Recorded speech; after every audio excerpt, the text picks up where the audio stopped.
Hello and welcome to the Daily Aus. I'm Lucy Tassell. I'm Sam Koslowski. New Zealand police have shot and killed a man who had been on the run with his 3 young children for almost 4 years. Tom Phillips disappeared in December 2021 with his kids, then aged 8, 6 and 5, leaving their mother and his family behind. In today's episode, we'll explain what we know about how Phillips and his children stayed hidden for so long and his final fatal collision with police. So Lucy, as you mentioned at the top, this story has been ongoing since late 2021, and we've covered it before here at TDA when Tom Phillips and his children were spotted last year. I think we did a video on it. Yes. For those who aren't familiar though, take us right back to the beginning a couple of years ago where this story started. Yeah, so this actually really starts in September 2021. That's when Tom Phillips and his 3 kids, named Jada, Maverick and Ember, first disappeared together. At the time, the kids were aged 8, 6 and 5, so pretty little kids. Yeah. They were missing for 17 days in New Zealand's Waikato region, which is on the west coast of the North Island.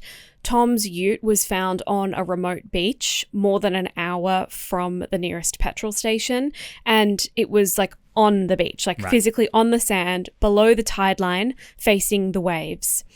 The group was gone so long that searches were actually called off, and the family told media at the time they were considering the worst case scenario. They thought there was a strong possibility that all of them had been actually washed out to sea. But then all of them showed up again, completely unharmed. So Tom and all 3 kids, they walked into the family farmhouse owned by Tom's parents 17 days after they had disappeared. And that must have been quite a shock to the family. It was a national news story. Were there any repercussions for Tom based on the fact that the family had gone missing for almost 3 weeks and then just turned up again? Yeah. So in terms of physically, everyone was totally fine. Apparently, Tom had a lot of experience in living in the bush and that he had also taken some food with them. In terms of legal repercussions, he was charged with wasting police resources in relation to the search and told to appear in court the following January.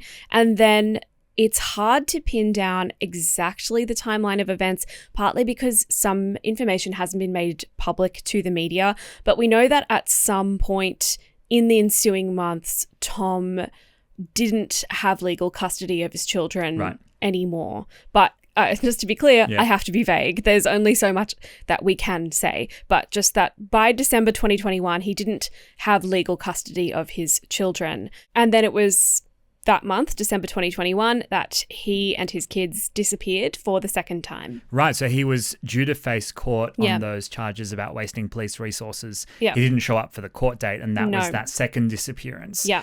Is that the disappearance that we've been talking about until today? Yes. So on the 9th of December 2021, Tom and his kids left the family farmhouse and disappeared into the western Waikato region. A week later, there was a Facebook post that began circulating saying that the kids were missing again and the family wanted them back.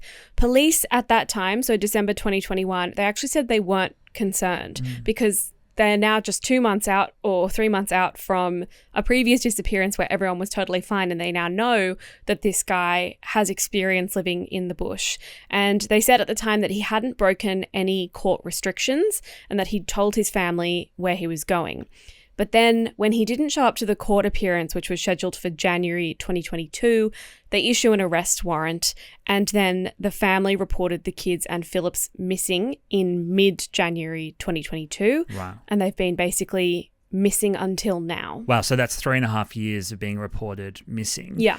But we knew, though, that Tom and his children were still alive all of this time because, as I mentioned earlier, there was this sighting of them last year that we covered. What can you tell me about that sighting? Hi there, my name's Emma. I'm the editor at the Daily Aus, just popping in to say hi and let you know that here at the Daily Aus, we are an independent media company who work to break down the news for young Aussies in a digestible and accessible way. If you like what you're watching and you like what we do, please hit the subscribe button. Now back to the video. So TDA followers may remember the footage that we saw. It was from a video put together by our journalist Achola Rock. That sighting in particular was special because it was the first time that Tom and all 3 kids were seen together. So it was in October 2024, and the kids and Tom were seen by pig hunters in the region who initially didn't recognize them. They started filming them because they thought they were poachers and they wanted, legal repercussions. They told media at the time they remembered that Tom Phillips was holding a gun, that he was silent. They said they told the kids that they were on private property. They asked, does anyone know you're on this private property? The eldest kid said, no, just you guys. Right, so they actually spoke to the family. Yes, just very briefly.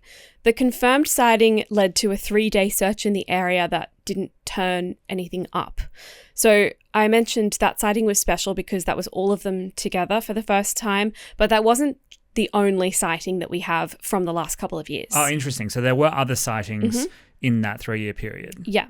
So I'm relying here on a timeline from the New Zealand publication Stuff. So they've noted a number of possible sightings over the years. Police believe Phillips was the perpetrator of a number of armed robberies, successful or attempted, all in and around the Waikato region. Sometimes he had one of the kids with him, sometimes not. In June 2024, police actually posted an $80,000 reward as well as potential criminal immunity if anyone who had been helping him came forward. No one came forward that we know of. I don't think this reward was ever handed out. Right. People gave information, but nothing that was enough to trigger that. Yeah. And then after that, then we have the spotting, the sighting by the people who thought they were poachers. And then it was around then that we started to get a lot of kind of more media coverage of this. So that month, October 2024, police shared a lot of information that hadn't previously been public. So they said they believed Tom had taken his kids as part of a custody dispute, which had come after the 17-day disappearance. They told the New Zealand Herald that officially speaking, the New Zealand Government Child Protection Agency had custody of the children, although they weren't around, so it was sort of just in law. And they also said they were aware of the fact that there were people helping him stay hidden who were not cooperating with police. So I think there's a few aspects to this story here. I mean, one clearly is the child protection aspect, but then there was this spate of robberies, which I could only assume were for food and materials and that kind of thing. Yeah. So there were crimes being committed as well. And so this kind of bubbled along for a couple of years. Were there any other developments in this case, though, that led up to this recent confrontation and major development? Yeah, so actually 2 or 3 weeks ago, Tom Phillips' sister Rosie gave an interview to New Zealand journalist Paddy Gower, and she read a letter from their mother, her and Tom's mother, the kid's grandmother. Tom, I feel really sad that you thought you had to do this, not considering how much we love you and can support you. Jada, Maverick, and Ember, I love you so much and really miss being part of your lives. Every day I wake up and hope that today will be the day that you all come home. So this was only a couple of weeks ago. This was on the 19th of August. I don't think it's likely, however, that Tom actually saw this, given that we believe he's been basically in the bush all this time, and also given the reason why we're talking about this story now, which is that he has had this confrontation with police that's led to his death. So talk to me about that confrontation. It was a big news story here in Australia when we woke up yesterday morning, right? Yes. So at around 2:30 a.m. on Monday, police responded to reports of a break-in at a shop in the rural town of Pio Pio in the northwest of the North Island. Witnesses said a man and another person, possibly a child, had left the scene on a quad bike. Police said they made a guess, or they figured out which road the pair were going to be driving down. They laid down road spikes, which stopped the quad bike. Phillips then got off the quad bike and opened fire with a high-powered rifle, shooting one officer in the head before other police fatally shot him, and he died at the scene.